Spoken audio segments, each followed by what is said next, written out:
afternoon, ladies and gentlemen. Today I'm going to start by asking you, what do you see wrong with this picture? Well, you guessed it. There's no women. As a high school girls basketball coach, I witnessed this disparity firsthand. According to a 2012 report by the U.S. Equal Opportunity Commission, better known as the EEOC, only 2% of men's teams are coached by females.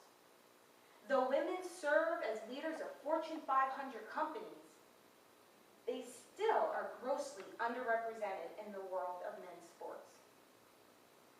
WomenMovingMillions.org revealed that as of 2010, despite Title IX and the influx of young women into sports, only 21% of the athletic directors are female, only 6 of the 13 WBA association teams are female, and none, yes I said none, of the NFL, NBA, NHL, or MLB teams has a female head coach, general manager, or president. So today, I'm going to discuss the issues that impede women coaches in men's sports, highlight some success stories of women who coach men, and tell you why we need more women in these capacities. So to get started, let's discuss why it is so uncommon to have females in men's sports. Well, the short answer to this question is gender bias. Gender bias is very prevalent in the world of sports. In fact, it's almost taboo for women to coach men. Though policies such as Title IX have been established to advance women in sports, they have failed to improve the plight of female coaches. In fact, Title IX did the opposite. It hurt female coaches. Since it discourages discrimination on the basis of sex, what actually happened was it opened the doors for more men to coach women.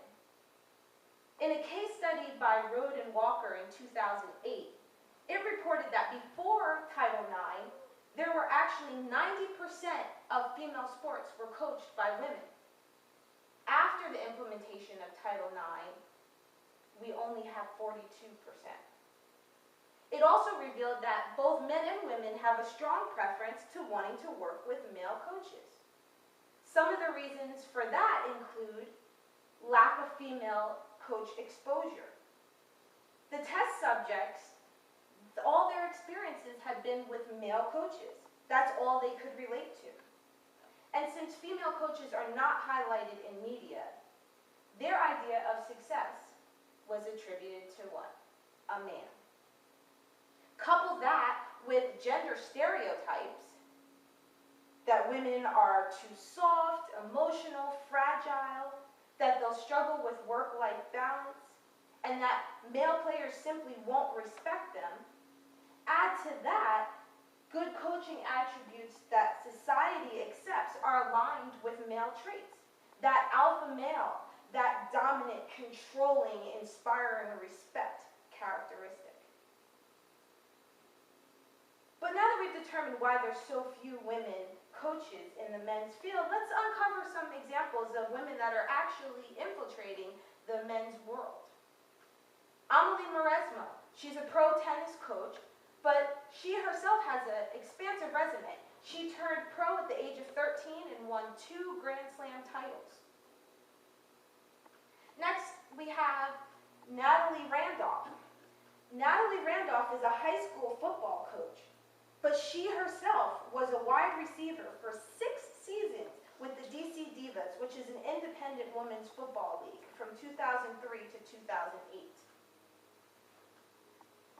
And now we also will highlight Andrea Huddy. She's a strength and conditioning coach for the University of Kansas.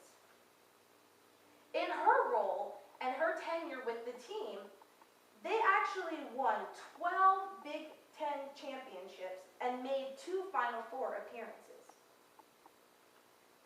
So now you can see some success stories of women coaching men. Let me tell you why we need more female coaches. There are several benefits to having a female coach. One key one is that they're great motivational thinkers. This is a phenomenal trait to have in a coach. Add to that they're more democratic and have a transformational style of leadership, and their presence allows for a different point of view. They can give male athletes a different role model, someone of a different gender. And inadvertently, these athletes will learn how to deal with women that may be above them or bosses in the work field. And in general, they simply break down social barriers that suggest that men and women should have different roles simply because of their gender. So despite the many advancements of women in sports in general, very little has been done on the coaching front. I have demonstrated through the women I chose to highlight that it's not due to a lack of qualifications, but more so because of a lack of confidence in women in coaching roles. By examining our own tendencies towards these gender biases, we can start to dispel some of the gender stereotypes and open doors for more women. I hope I've opened your eyes to the fact that women are very capable beings in the world of sports and deserve your respect and your support. President Bill Clinton once said, "We need not just a new generation of leadership, but a new gender of leadership." Given a chance, women can have positive impacts on players, specifically male players, both on and off the field.